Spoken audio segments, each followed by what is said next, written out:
Kia ora, I'm Erin J. Doyle. Welcome to my channel.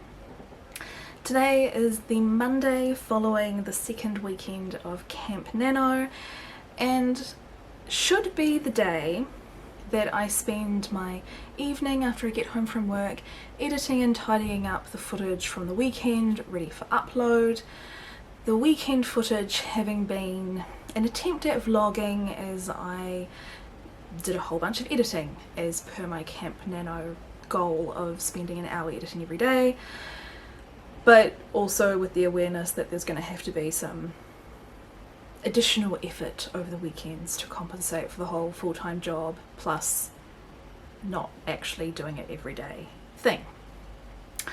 However, as you're going to see, my weekend, particularly my Sunday, was just rampant with distractions, well, rather a particular distraction, and so I'm going to have to interject and re-explain some stuff. So for now I will hand you on to past me and her attempt to vlog, but I'll be back to explain the stuff that she wasn't able to because of the neighbours.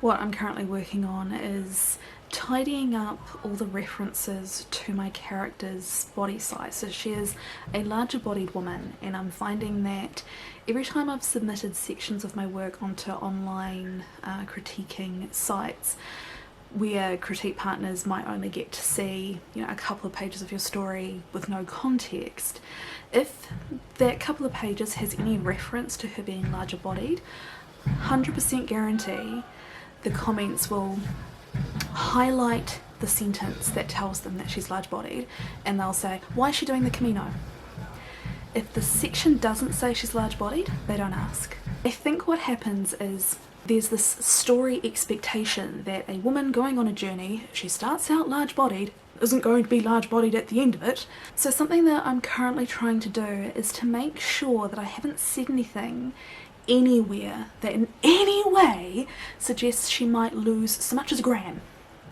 That is not the purpose of her story.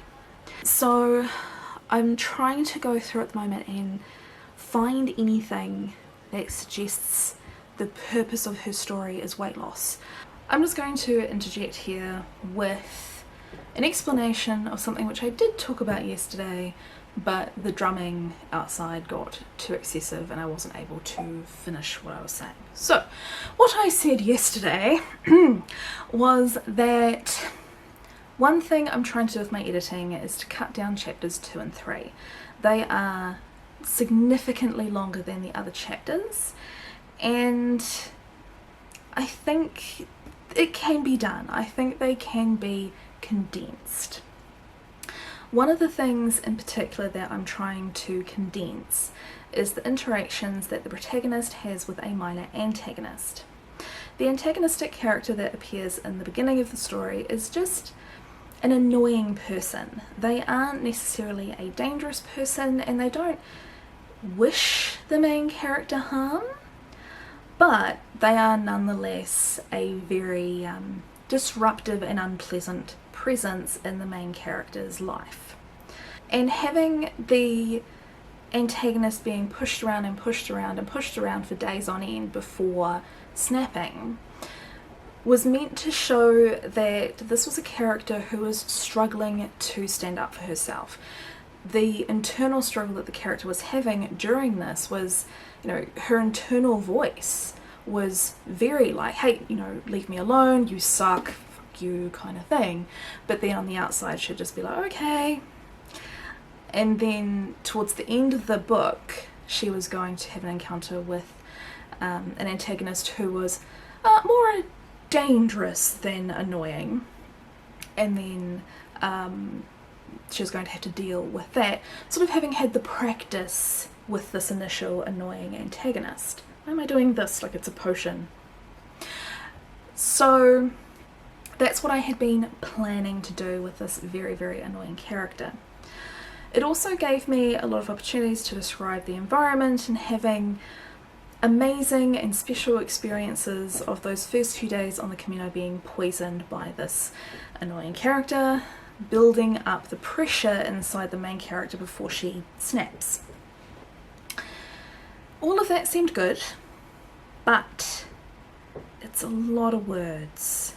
A lot of words were invested in those initial few chapters, and as I've been reading through them, I've been feeling more and more that it's just too much, and that there's room to condense the numerous examples of the annoying character being annoying, and in doing so leave room for the main character to have some nicer experiences, maybe interact with someone who's less annoying or something, just to try and break up the incessant irritation of this annoying character.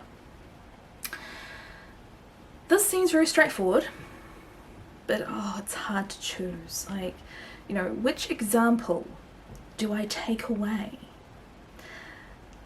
So that's been a bit of a struggle. I have not achieved, well, I haven't finished, is what I meant. I haven't finished. What I have done is cut over 1,000 words from one chapter, just in trying to condense the ways in which this one annoying person is annoying. So much to be done, but progress is being made. I'm hoping that by cutting back on the amount of words which are invested into this annoying character, I can reinvest some effort into emphasizing some of the dangers of the Camino.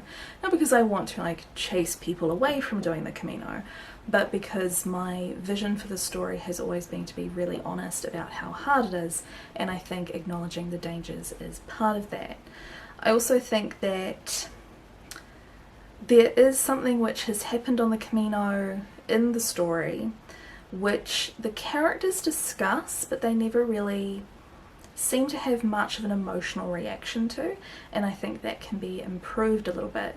And if I'm not worrying so much about, oh my god, the word count, then I can add a little bit more of that in. So maybe by cutting back on this annoying character, I can increase the amount of oh no about the dangerous thing. Hopefully I now have the footage I need to patchwork together a more coherent video than yesterday's footage allowed me to. If you enjoyed this video, do give it a like. If you're new, hit subscribe. These things really help me out. If you're doing Nano, leave a comment down below and let me know how it's going, and I'll see you next time. Bye!